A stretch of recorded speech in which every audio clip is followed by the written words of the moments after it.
Welcome to the debate. When we think about engineering a bridge, the focus is it's entirely on structural mechanics. You calculate the load-bearing pillars, you enforce strict weight limits, and you basically rely on mathematical certainty. Right, because if the math is right, the bridge stands. Exactly. And today we are exploring a really profound tension surrounding how we build our financial lives. We're asking a pretty critical question. How do we identify whether our current financial behaviors reflect a toxic, poverty-driven mindset or a legacy-building investment mentality? And, more importantly, how do we actually eradicate those toxic habits? Yeah. So I am taking the position today that shifting away from a toxic financial mindset requires, fundamentally restructuring our financial mechanics. Wealth is built by transitioning from a consumer and salary mentality to an investment one, and that is driven by strict behavioral structures. Okay, so you're leaning heavily into the rules. Absolutely. Specifically, I'll argue for the 10-20-70 budget and the intentional mechanical acquisition of assets over liabilities. My stance is simple. You fix the action, and the mindset follows. And I come at it from a completely different way. I will argue that mechanical fixes, like budgets and structural rules, are secondary. I mean, if you build a perfectly calculated bridge on a swamp, on just sinking mud, the math won't save you. A swamp. Okay. Yeah, true transformation requires fundamentally restructuring our internal psychology and our external environments. Financial mechanics are completely useless if our internal mentality shapers are corrupted. We first have to eradicate what we'll call the poverty trinity and overcome deep-seated environmental conditioning. Until you clear that psychological mud, your structural budget will simply sink. Well, to begin, I think we have to look at the reality of the problem itself. A toxic financial mindset is, at its core, a failure of resource management.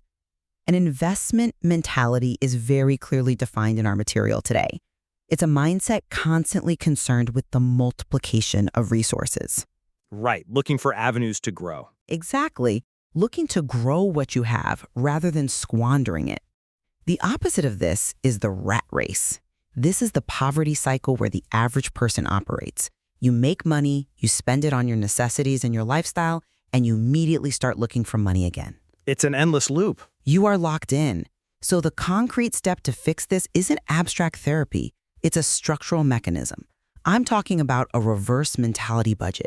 You mandate that the first 10% goes to a higher purpose, like giving or tithing. A strict 10 to 20% goes directly to savings and investments, and you strictly cap your spending at 70%.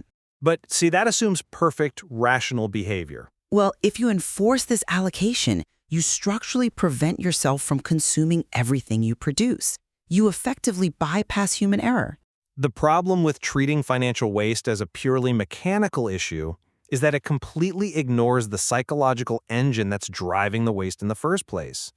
The rat race isn't a math error. It is a symptom of deeper psychological and environmental strongholds.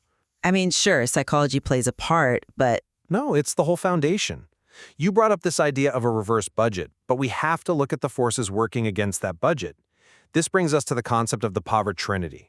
right, the waster, the devourer, and the emptiers. Let's break those down for the listener. What do those three forces actually look like in a modern financial context? Absolutely. So the waster is the psychological drive for impulsive consumption, buying things you don't need to fill an emotional void. Then the devourer is this psychological blind spot toward asset preservation. Like ignoring maintenance. Exactly. It's the person who skips a $50 oil change to save money, only to blow a $5,000 engine 2 months later. It devours wealth through negligence, and the emptiers are those recurring crises or external demands, often driven by a lack of boundaries or foresight, that constantly drain your reserves to zero. So you're saying a budget can't survive those three forces? You cannot strictly budget if your internal vision is constrained by them. Think of the analogy of the fisherman. He catches a massive fish, measures it against a small stick, and throws it back into the water. Why? Because the stick represents the exact size of his frying pan at home. His vision, his frying pan, is simply too small to accommodate abundance. That's a great analogy. Until you upgrade that internal capacity to hold wealth, Any external budget will just be sabotaged by that small vision. I see the logic there, but let's look at how that sabotage happens on a daily basis and how we can mechanically interrupt it. I'd argue the way you expand that frying pan is by auditing your daily expenses with rigorous rational checklists. We can use a wisdom above waste framework Okay, but how does a checklist fix a small vision? because it forces perspective. If you want to know if you have an investment mindset, you audit your spending by asking concrete questions before every single purchase. Is there a substitute? Have I researched the item? Does it require expensive upkeep? Will its value increase? Systematically forcing yourself to categorize every outgoing dollar into waste, spend, or invest is how you break the emotional cycle. That sounds great in a spreadsheet, but Let me just finish the thought because it's crucial. Spending is paying for necessary liabilities. Investing is acquiring assets that multiply. But wasting is pure loss. When you run your daily habits through this checklist, the squandering stops because you engage the rational brain before the emotional brain can even swipe the credit card. I'm sorry, but I just don't buy that. Let me tell you why a rational checklist cannot defeat an irrational psychological drive. Consider the archetype of a person who buys, say, 3 to 4 new outfits every single month. They have 20 brand new dresses sitting in their wardrobe with the tag still on. Yeah, we all know someone like that. Right. Meanwhile, she owns no real estate, no shares, not even a basic emergency fund. You could hand her your wisdom above waste checklist, and I guarantee you she would find a way to rationalize the dresses. You think she'd justify it as a necessity? Absolutely, because this represents the waster element of the power trinity. This is an emotional, impulse-driven attempt to fill a void. She isn't making a financial calculation. She is making an emotional one. Until that internal stronghold is addressed, until the root cause of the waste is exposed and healed, all the checklists in the world will simply be ignored or heavily manipulated. Okay, I'll admit the story of the unworn dresses, it pokes a hole in my spreadsheet theory. I'll give you that. A checklist won't stop someone who is shopping to numb a psychological pain. But how do we actually treat that? Because therapy is expensive, but making a budget is free. Fair point. I would argue that imposing a mechanical reality is actually what breaks the psychological trance. If a financial advisor sits down with that person and forces them to confront their total lack of physical assets, asking, do you have a plot of land? Do you have heavy savings? The sheer math of their vulnerability shatters that emotional illusion. It might highlight the vulnerability, sure, but if they feel powerless to change it, the math just creates more anxiety, which, just leads to more impulse spending to numb that new anxiety. But that feeling of powerlessness in spending is exactly what translates into a feeling of powerlessness in earning. If we're trapped in that emotional void, it affects how we generate income, trapping us in what we can call the salary mentality. Oh, yes. This is the toxic belief that an employer, a fixed salary, or the government is the actual source of your wealth, rather than just a resource. That is incredibly pervasive. I mean, it's widely noted that an exceptionally small percentage of millionaires become wealthy solely through a fixed salary. Exactly, because a salary is mathematically limited. It's determined by someone else, it requires constant linear labor, and it stops the absolute moment you stop working. To transition to an investment mindset, you have to shift to an income-generating mentality. Right. We can look at the historical and psychological archetypes of Esau and Jacob to illustrate this perfectly. Esau represents muscle power and wage earning. He has to grab his bow and hunt in the field every single day to eat. He trades linear time for linear sustenance. In today's terms, that is working overtime for a bonus. Right. If Esau gets sick, Esau starves. Precisely. But Jacob represents brain power and systems. Jacob breeds a flock in his backyard. He puts a male and female together, creating a biological system that multiplies without his constant physical labor. He separates his time from his earning. The ultimate income-generating system. Yes, the concrete step to wealth is building a Jacob-style system where your money works for you. In modern financial mechanics, that means acquiring dividend-yielding index funds, rental properties, or scalable businesses. You have to stop functioning as Esau, working endlessly for money, and force your capital to become Jacob's flock, That's a really compelling argument, and I completely agree on the mechanics of compounding assets. But have you considered why people stayed trapped in the Esau-like salary mentality to begin with? You mean besides just not knowing better? Yes. It's not a lack of knowledge about compounding interest or index funds. The root cause is the victim and entitlement mentality. People don't build Jacob's systems because they are deeply convinced they are helpless. You think they actively choose to be helpless? Not consciously, but behaviorally, yes. Consider the historical archetype of the man at the Bethesda pool. The story goes that for 38 years, this man lay paralyzed near a pool of healing water. When he was finally asked if he wanted to be well, he didn't say yes. He immediately made an excuse. I have no man to put me into the pool. So he shifted the blame. For 38 years, he blamed others. He claimed another person always stepped down before him. The psychological takeaway here is profound. He was paralyzed by his own excuses. He blamed his background, his lack of connections, his bad luck. Wow, 38 years. This habit of making excuses, saying, it's because I'm from a poor family, or it's because of the economy, it completely drains a person's agency. You cannot transition to an income-generating mindset if you believe the system is fundamentally rigged against you to the point of your own absolute powerlessness. I know listeners hearing this right now might be rolling their eyes, thinking, sure, stop making excuses. Easy to say when you aren't living paycheck to paycheck in a terrible economy. Aren't some people actually victims of bad economic systems? Are we really saying a rigid mindset shift can overcome systemic poverty? That is the vital distinction, though. Acknowledging a systemic disadvantage is rational. Embracing a victim mentality is fatal. A victim mentality is the belief that because the starting line is unfair, running the race is pointless. You have to eradicate that mentality and take absolute responsibility for your outcomes, even the unfair ones, before you can ever build an asset. I hear that. I really do. But I'm still not convinced that internal psychological work is the first step, because you can overcome your background and your excuses simply by enforcing rigid financial rules. Let's look at another archetype, the Joseph principle. Okay, let's hear it. Joseph was thrust into an incredibly unfair systemic disadvantage. He was literally a slave in a foreign land, but he instituted a nationwide macroeconomic policy: save and reinvest 20% of all proceeds during the years of plenty to prepare for the years of famine. Right, the 20% rule. He didn't ask the citizens to go to therapy to deal with their impending economic doom. He mandated a mathematical law. Math is the ultimate equalizer against a poor background. If you enforce a strict 20% savings and reinvestment culture in your own household, your wealth will grow regardless of your upbringing, regardless of your past trauma, and regardless of the excuses your mind tries to generate. But the structure overrides the psychology. Parkinson's law states that expenses will always rise to meet income. The 70% spending cap creates artificial scarcity, forcing you to live below your means. I have to vehemently disagree there. You cannot mathematical law your way out of your environmental conditioning. You brought up Joseph, but you are completely ignoring the mentality shapers.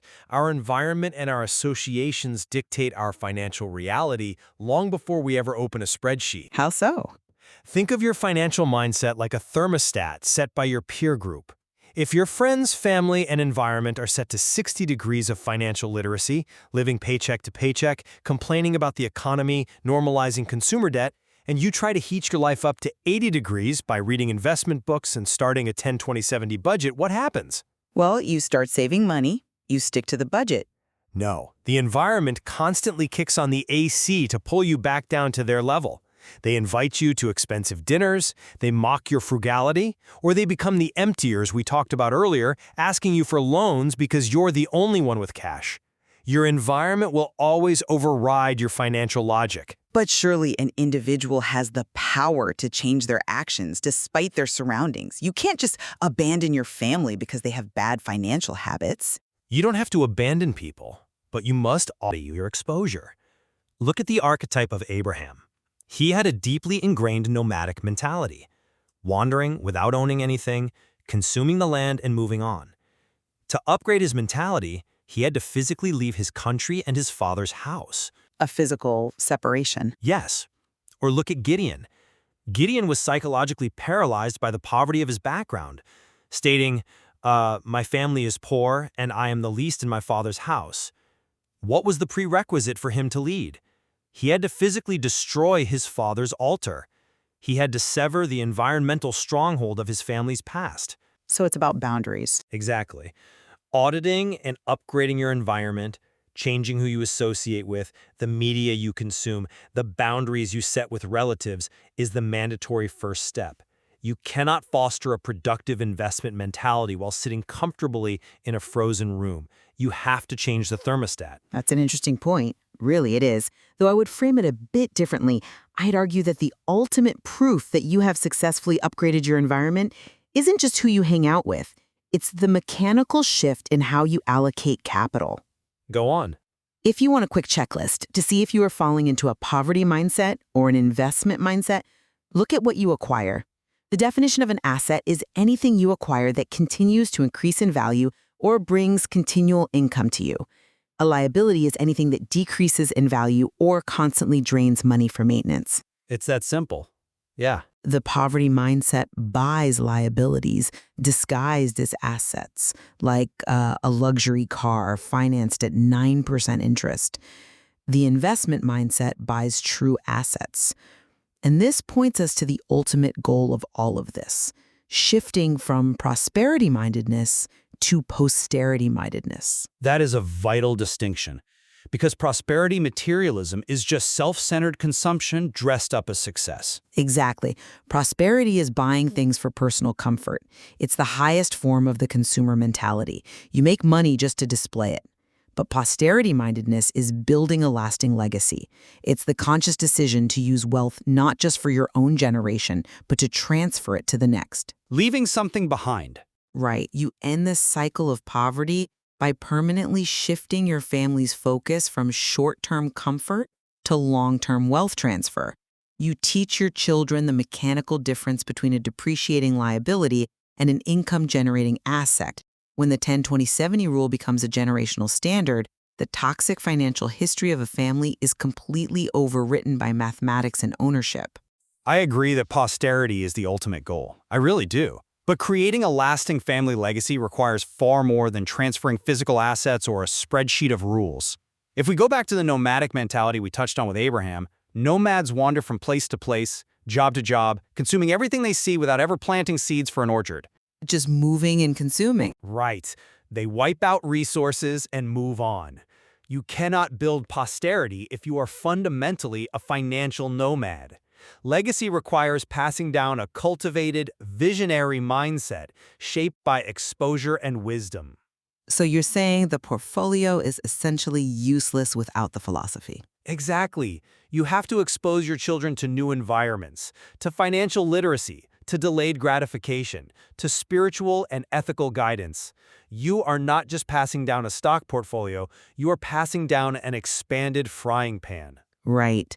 Going back to the fisherman. Yes, if you hand a massive, compounding capital asset to a child with a small, consumer-driven vision, a child possessed by the waster and the devourer, they will simply consume the asset until it's gone. The mindset must be inherited before the money. Well, to summarize my position in light of our discussion today, escaping a toxic financial mindset and building true wealth is fundamentally an exercise in structural discipline. It requires a ruthless audit of one's money. It means implementing the 10-20-70 structure to guarantee that savings and investments are treated as non-negotiable bills rather than just afterthoughts. And that's the mechanics. Right. It requires the mechanical shift from relying on a fixed Esau-like salary to building a Jacob-like system of income-generating assets. And it demands the rigorous daily application of the wisdom above waste checklist to logically separate true assets from draining liabilities. Structure dictates outcome. And my stance remains that financial rules only work when the psychological and environmental foundation is solid. To genuinely embrace an investment mindset, you must first do the hard internal work. You must audit your environment and associations, resetting your financial thermostat. Fixing the swamp, as you said. Yes, fixing the swamp. You must actively reject the Poverty Trinity's emotional drive to waste resources, and you must completely tear down the victim and entitlement mentalities that keep you paralyzed at the Bethesda pool. Expand your vision first, and the wealth will naturally follow. You know, despite our different approaches, I think we both agree that this material offers a profound roadmap away from the exhausting rat race of mere survival. It makes it undeniably clear that true wealth isn't measured by the immediate comfort of prosperity, but by the lasting legacy of posterity we leave behind. Absolutely. And so we leave it to you, the listener, to evaluate your own life.